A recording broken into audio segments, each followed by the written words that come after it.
Good day.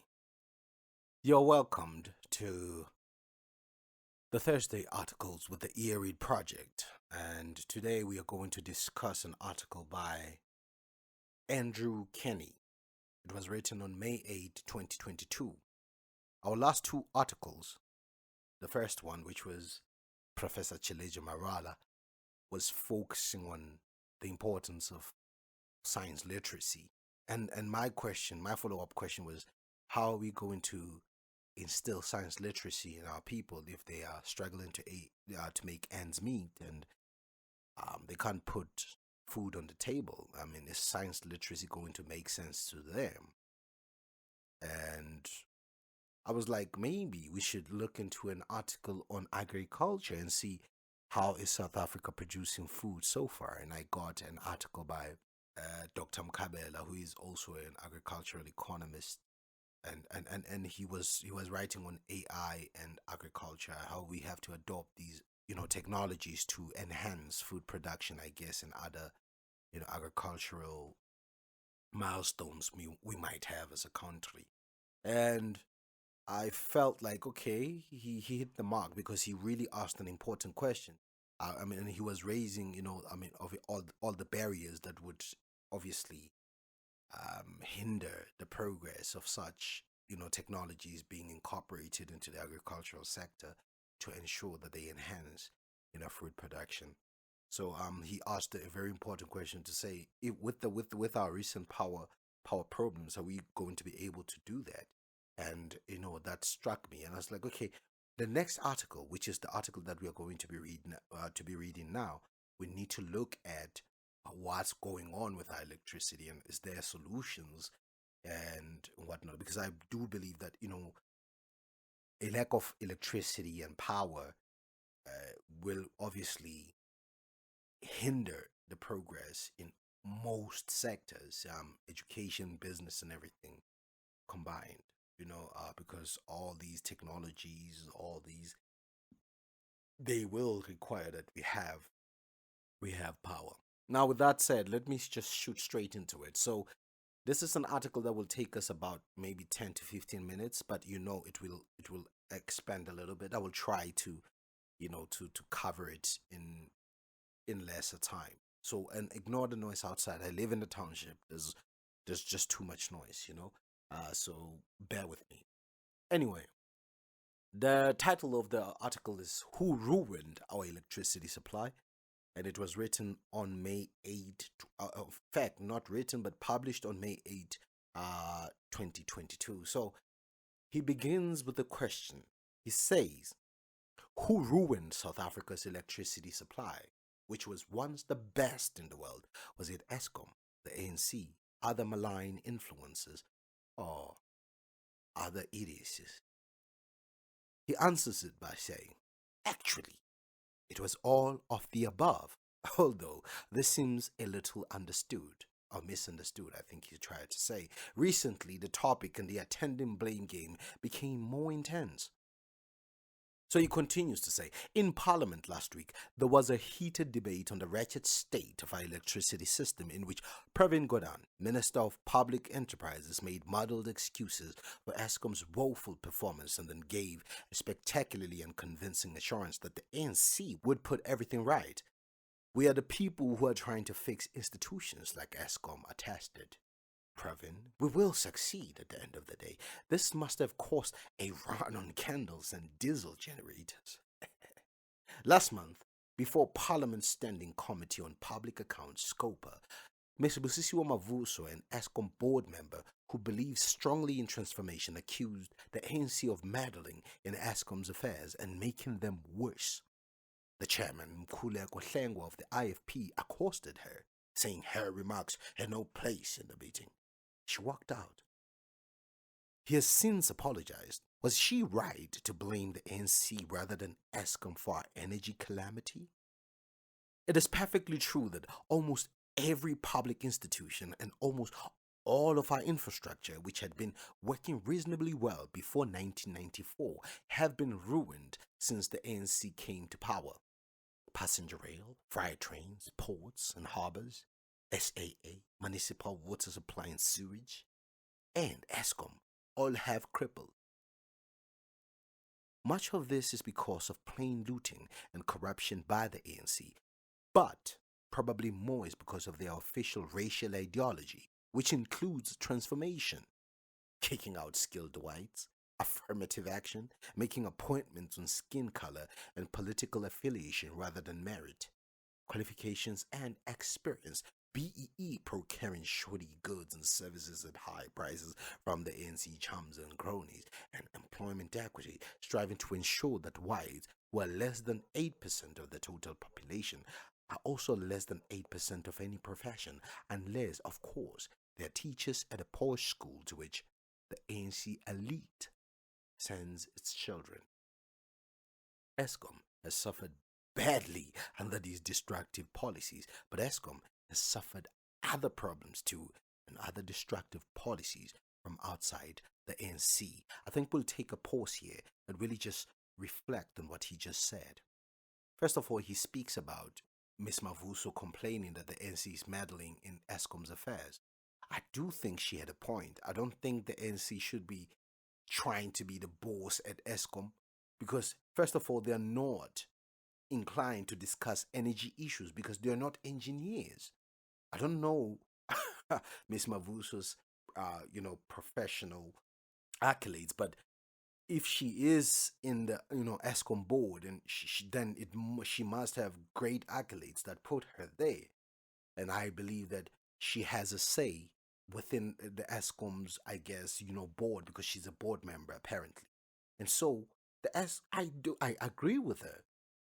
The ANC should leave Eskom to do what it does because they were appointed on merit, and that's what we need. We need people who are professional, who know what they're doing, to be in those places. Now, my biggest concern with the points on this part of the is the employment equity point he pointed out.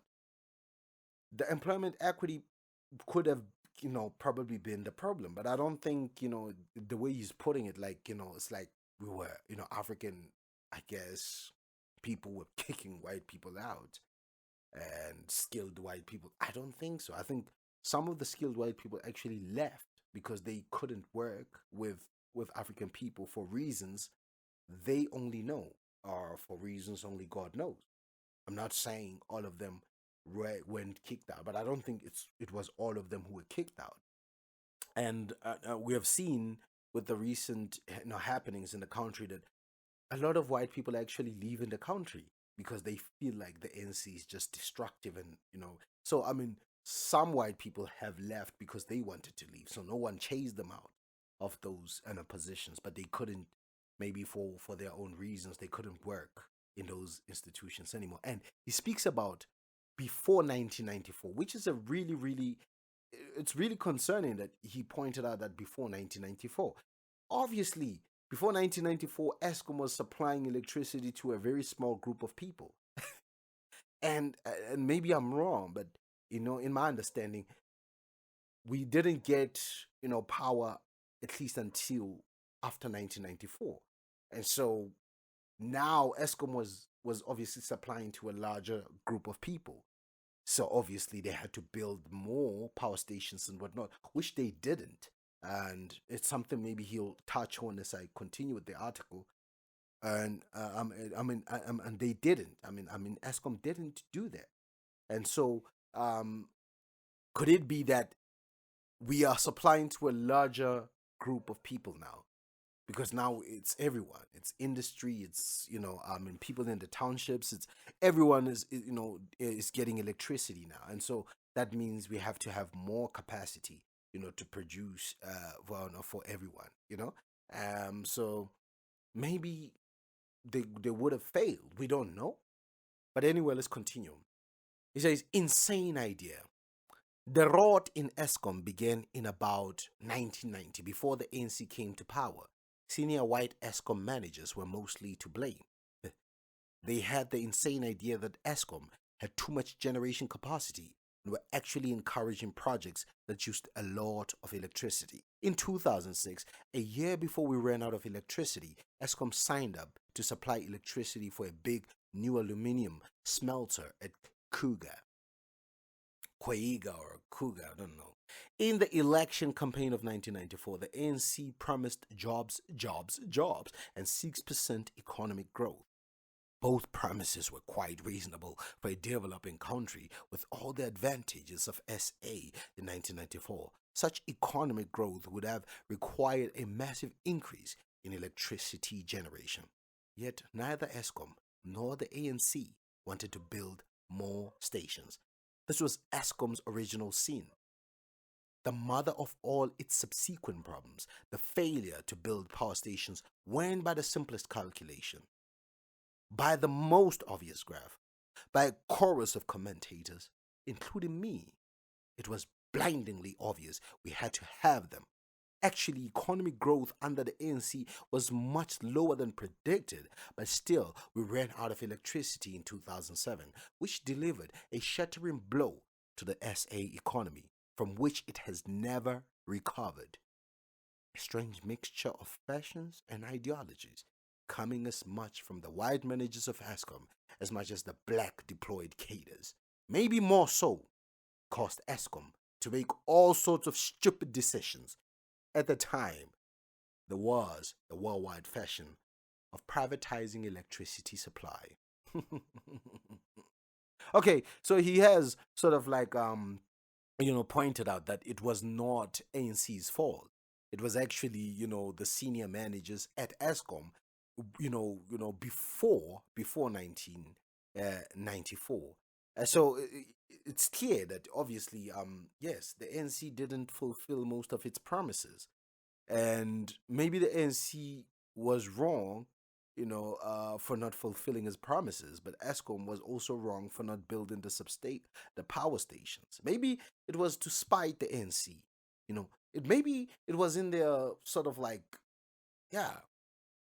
Maybe it was, the senior managers he's talking about. Maybe they were spiting the ANC. Maybe they wanted the ANC to fail. That's why they didn't point out that Eskom needed to build more power stations. But whose fault is it? We don't know. We are yet to know as we continue reading. Maybe he'll point out where we went wrong. Glaring exception, he continues to say. I believe strongly in the free market. I believe that private enterprise will nearly always be more efficient than state enterprise, but not always. Electricity generation is the glaring exception. A well-run state generator will always be more economical than a private one for the simple reasons that its cost of capital is lower and it is content with a very low return and a long payback time. No privatization of electricity anywhere has ever brought down the final prices of electricity. Yet the ANC, whose default ideology is Marxist, published the 1998 White Paper on Electricity, which vaguely sort of suggested all future stations should be built by the private sector. Of course, it was impossible for the private sector to compete with Eskom, so nothing happened. But the Eskom managers went along with this mad thinking. Sometimes they behaved as if Eskom was actually a private enterprise seeking to maximize profits. After asking absurdly for low price increases from NISA, they suddenly started asking for absurdly high ones on the grounds of high beta risk. Beta is a measure of the volatility of a company's investment risk compared with that of sovereign debt. The true beta for Eskom is zero since it is essentially sovereign. They kept on making crazy excuses for not building new stations. Finally, the ANC reversed its position and decided Eskom could build again. It chose to build the huge, horrible coal stations of Medupi and Kusile, of new one-off designs rather than just using again old proven designs. Both stations were cursed with corruption, bad contracting, and poor workmanship, and both were hopelessly over budget and behind schedule. Both have suffered innumerable problems with the operation of their new units.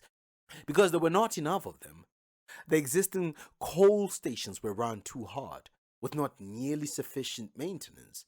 and are now falling to pieces, so that we are having increasing blackouts and decreasing plant availability. Expensive accidents are frequent, including the hydrogen explosion on the generator of Unit 4 of Medupi during a simple and routine procedure. So, well, this one is very hard because I think he's right about with them making a very big error trying to privatize Eskom when they know that the majority of the country cannot afford to buy their own electricity, or better yet, buy their own food. And this takes us back to Mkabela's in and um, Professor Chileja's articles, which are trying to obviously solve the problem that we have as a country. But just the Medupi and Kusile, it was a big, obviously, I think, problem. But maybe if it was a success, it would have helped us a lot. But it turns out it was a big failure. Um, I don't know what to make of it. I don't know if I should take the failure um, as a stepping stone to something greater, or that I should really blame the ANC for taking that leap of faith. Because, I mean, at the end of the day, they were trying something new.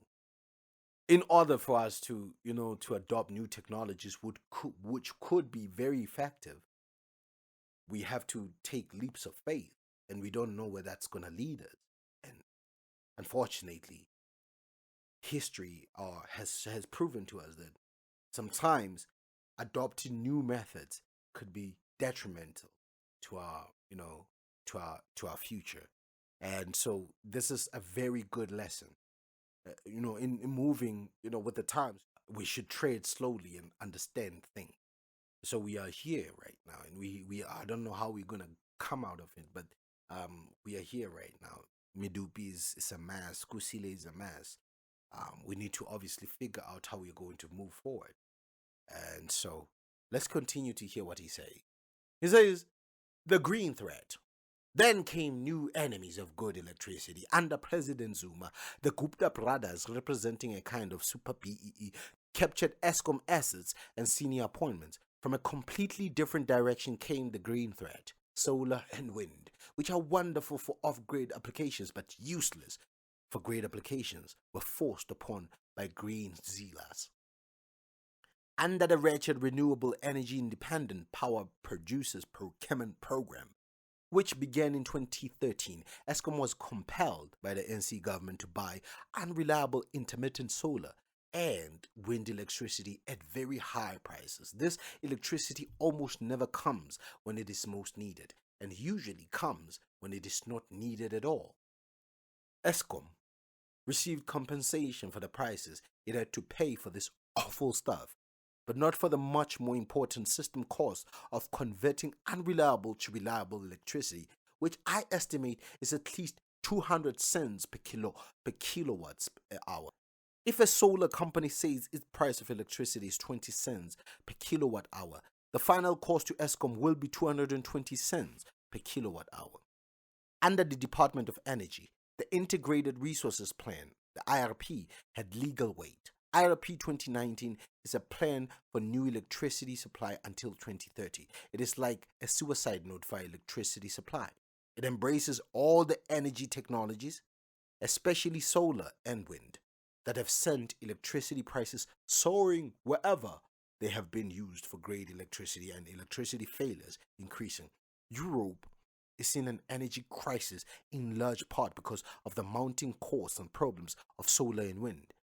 Now that the REIPPPP has proven an expensive failure, the ANC government, with the full approval of senior Eskom managers such as its CEO, Andre the Rata, or Andre the Rita, have decreed that we must have even more of it. No doubt, the rich renewable power companies from Germany and elsewhere are rubbing their hands with glee.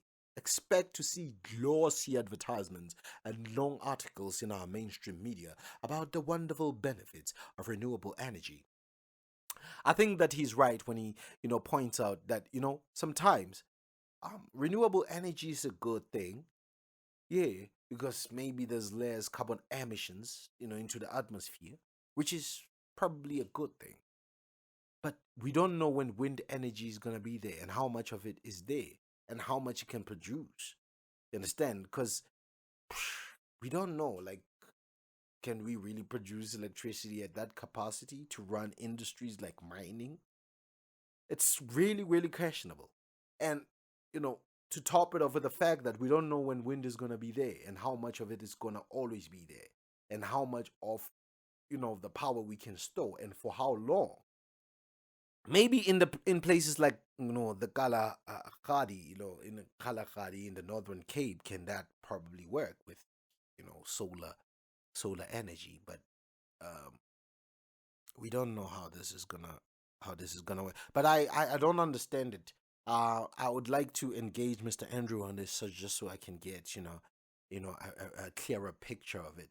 But I think I see what he's getting to, because I mean we are talking about townships here. We are talking about big townships like Soweto, Khayelitsha. We are talking about a DK, a Deep Kloof. We're talking not Deep Kloof, man. What is this place? It was Deep Kloof. Alexandra. These are huge townships, and the people can't even afford to buy electricity, most of it. So, if you're gonna have solar energy there, how are you gonna maintain the grid? But maybe I don't know. Let's continue with the article. Nuclear.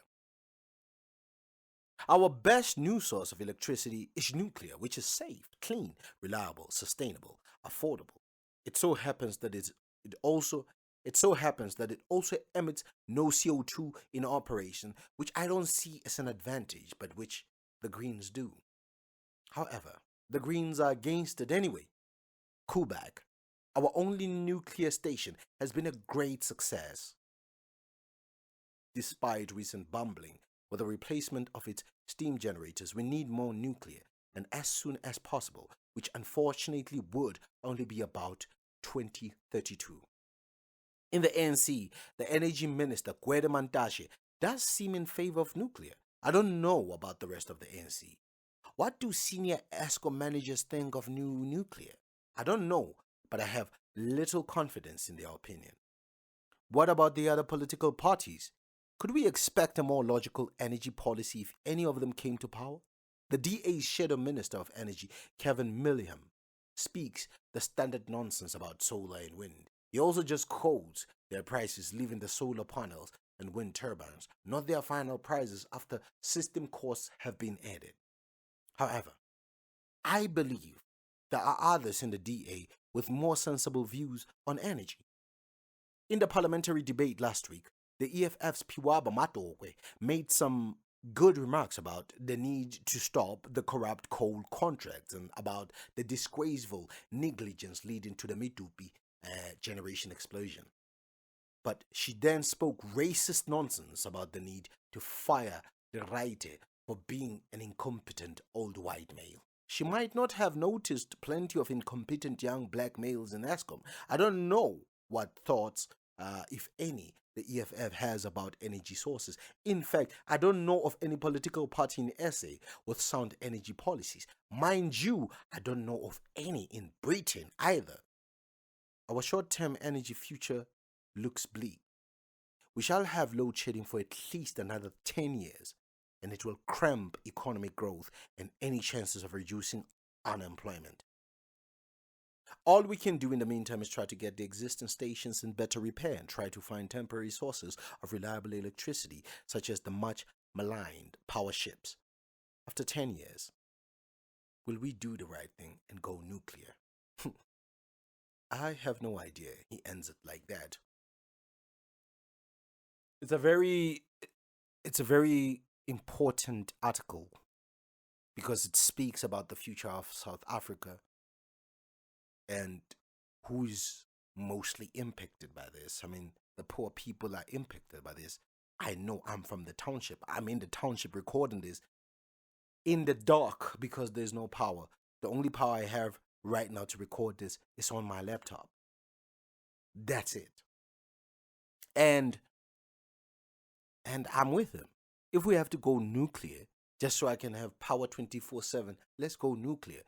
In fact, he points out that it has, it releases less CO2, which is, isn't that what we want? Um, we have a power. I didn't know that we had, a nuclear power station in South Africa called Quebec. It's something that I will have to look into and see how well it's been functioning. But he's really, really hitting, the mark here, man. I think we need to really think about, this power problem, with maturity. We can't be represented by leaders who don't understand the science, behind these technologies, because they can't really make informed decisions. We have to give it to the scientists, like Mr. Andrew Kenny, who is an engineer by profession, who seems to understand the mathematics and just the difficult, um, stuff about, this power generation issue that we have. So it turns out that we have bigger problems than science literacy. And this goes back to Professor Chileji Marala and his article. Can these AI technologies help us up our, I guess, our grade? These technologies, these algorithms, because our problems are very evident. We need to fix our problems so that we can at least improve our economic stance. And I think Mr. Andrew Kenny really, really, really, really did well. I think the next article should be on a political leader who's speaking on these issues, just to see, what solutions they have. So next Thursday we'll look into maybe some political ideas around this. Take it from a politician and how they view it, and what we think about it. Please comment on, and let's continue the discussion and see how we can, get involved. And this is the best way I know how, through literature, through words, through just talking about these things and really creating awareness. Because, man, I don't want to be in the dark forever. And right now I have to work, and there's no power, all of these things. Um, we need to look at. So I'll see you next week.